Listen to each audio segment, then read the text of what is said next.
Alright, I want to do a series of myth busting here on YouTube on topics related or myths related to art and creativity and all that bull crap. So here's the first myth I want to address, which is you need to be born with some sort of talent to be an artist. Let's bust that myth. Alright, so I've got my notes right here. So I'm going to draw and talk while we do this thing. And here's the thing. We're going to divide this video into 3 simple acts. Act 1 is going to be where this problem/mindset of you need inborn talent to be an artist came from. And Act 2 is going to be examples of people who actually overcame this mindset and learned art later in their career. And 3, we're going to go for like a very practical solution on how you can apply this, like where you can go from here. All of a sudden your world of myth is busted, and what do you do? So that's what we're going to talk about with my fancy glass, without my fancy glasses, because I can't see anything with it. So anyways, first thing for fair, the problem. So where did this idea of you need to be a genius to be an artist or you need inborn talent to be an artist came from, right? So 1, we live in a very good time where we have access to like technology, to people, to knowledge. I mean, you have mentors online which you can learn from. You got master classes and stuff like that, right? And like a typical 12 and 13-year-old is able to sort of learn from the collective experiences of other people, other creators and artists, and from their failures and mistakes, and he can learn, or he or she can learn from that and like grow really fast. I mean, I see a lot of kids who are doing really well these days because they have the collective experience of those people who came before them. But the thing is, in the past, this wasn't the case.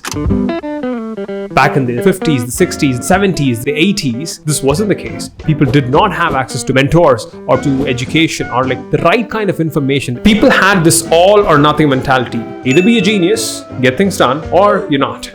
A creator named Van Neistat, the brother of Casey Neistat, has talked about this. We didn't have the masterclass stuff like we have now. We didn't have all your heroes on the internet telling you what they went through like we have now. Like on YouTube, you can go and watch Werner Herzog videos. You can watch David Mamet. You can watch David Lynch telling you, I did this, this, this, and this. I didn't know. My mentality, and I think maybe the mentality of my generation, was that you are born a genius, and if so, all of this stuff happens.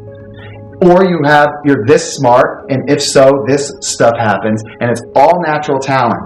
I didn't know that. No. These guys that you've heard of, they went and they were hopeless for 10 years, and then they developed technique in whatever thing they picked. So when I saw this clip, I had this sense of sort of like, a bit of understanding of where these people are coming from, and also some of those who were courageous enough during those times to take those leaps and bounds to tell people of my generation and those who are coming after me to say that, hey man, guess what? You don't have to be a genius to be an artist or to be a master in a particular skill set. All you need, or like what you need the most of, is skill and practice. Maybe a little bit of talent, but a lot of skill and a lot of practice. So there's this idea of talent. You need to have a lot of talent to be an artist. And then there's this idea that, hey, guess what? You can get most of a skill or really good at a particular skill with a lot of practice. And there's a lot of example for that. And I see a lot of real life examples in my very own life. One would be Van Gogh. So I saw this documentary a very long time ago called The Long Game.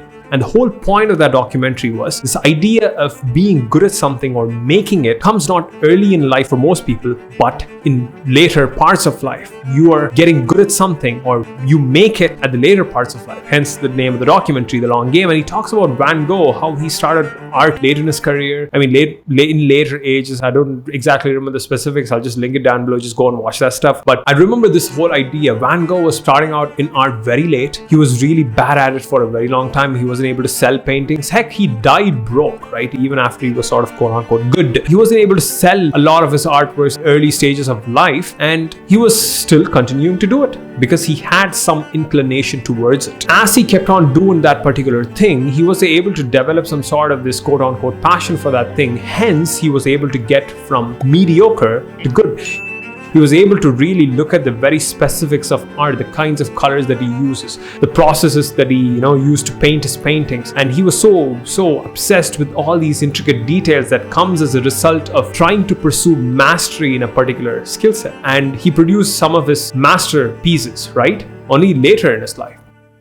I have a mentee named Deepali, and she has never drawn before in her entire life, but she just all of a sudden discovered that she's into drawing in April of 2021, and then she started, and slowly she started to progress. She has never drawn before in her entire life, but putting in a lot of consistent and deliberate practice over months and maybe like almost a year and a half right now, she's up to a point where she can like draw these very nice drawings and illustrations and tell comics and stories with her, cartoons and things like that. That's like a solid progression of a 26-year-old who's never drawn before in her entire life because she was an architect or something, and now she's progressed, right? This is like one of the examples, of prime examples that actually, guess what, you can get really good at something. A lot of your fulfillment actually comes from being really good at something, and getting to that part of being really good isn't that hard as most people think it is. It is definitely hard. It's not like easy. It is hard. You need to put in hours and hours and hours and hours and hours of practice to really get there. I've been drawing since the age of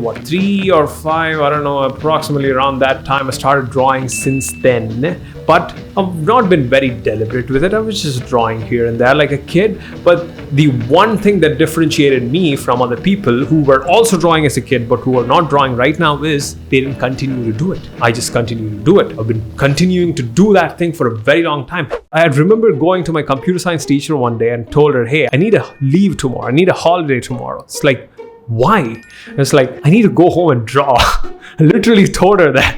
And it's like, what? And it's like, yeah, I need to go home and draw. But she was like, your exam's in like 3 days. It's like, I don't care. I need to draw. I haven't drawn in like 3 months. So that was the case, right? But even after I graduated high school, I continued to draw in my college years. And then there was again another break because you get distracted during your college years, right? Like I did. But I kept on doing it. I kept on continuing to do the practice, trying to improve each and every single time I put my pencil on the paper. And as a result of that, I got good. And guess what? Here's another thing with the passion thing, right? People say that you need to have some sort of like a innate, inborn passion. And once you find that thing, you feel butterflies in your stomach, like you saw like a beautiful lady in a rom-com movie, and then all of a sudden you're set for life. It does not work like that. No, not even close to my experience. Like, people would consider me as a guy who would followed his passion, because look at me, I'm like an artist having a studio, people working for me, doing art full time. It's like having fun, right? I'm the guy who followed his passion and doing well, right? But the thing is, I do fairly well. But the thing is, that passion for my drawing came after a very, very, very long time. It wasn't there. For a very long time, I just had frustration that I wasn't good enough. But the passion part came long after I started to see some solid improvements and saw some hope that, guess what, I can actually be even better. Actually can be way better than who I am right now. So that's the thing with talent and skill. I had this inclination towards art and I pursued that and I kept on doing that. And as a result of that, as a result of skill and practice, I was able to be good. I'm not the best. The point I'm trying to make here is this: don't let your age be a factor in trying to pursue a new form of interest. Don't let that be a factor. Most of you can get really good starting out late in your career, and to get good is not that hard. So here's the third part of this video, which is the practical solution which I want to give you guys. The first 20 hours.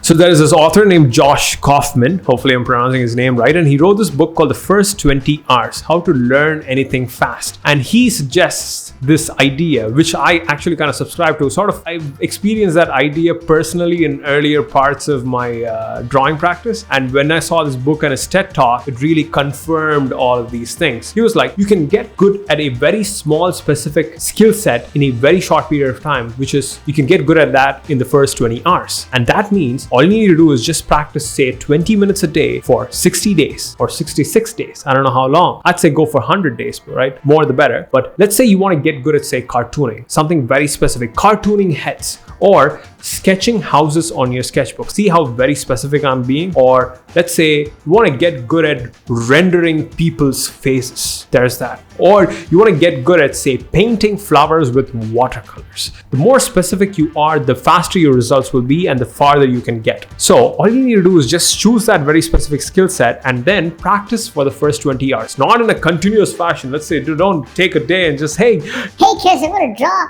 for the first 20 hours and I'm not good at that. It doesn't work like that. Learning requires rest. You need to learn and you need to rest so that brain can process that information, actually assimilate it into some sort of a skill set, and then give it back to you so that you can use it later again. You can do it like this: 1 hour a day for 20 days, or 20 minutes a day for 60 days, or 40 minutes a day for God knows how long, because I'm weak at math. But you get the idea, right? So this whole idea right here, right, that you need to have some sort of innate talent or born with some sort of geniusness to be an artist, that is a myth. You can get very good at a lot of things, and that is possible.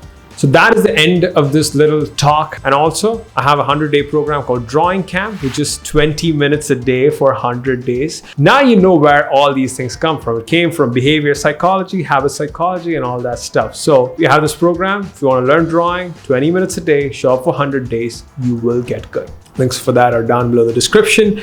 And I'll see you in the next Draw and Talk or whatever video that we make on this channel. So, bye-bye. Why did I do this? What am I, G Boomba Genie? Bye!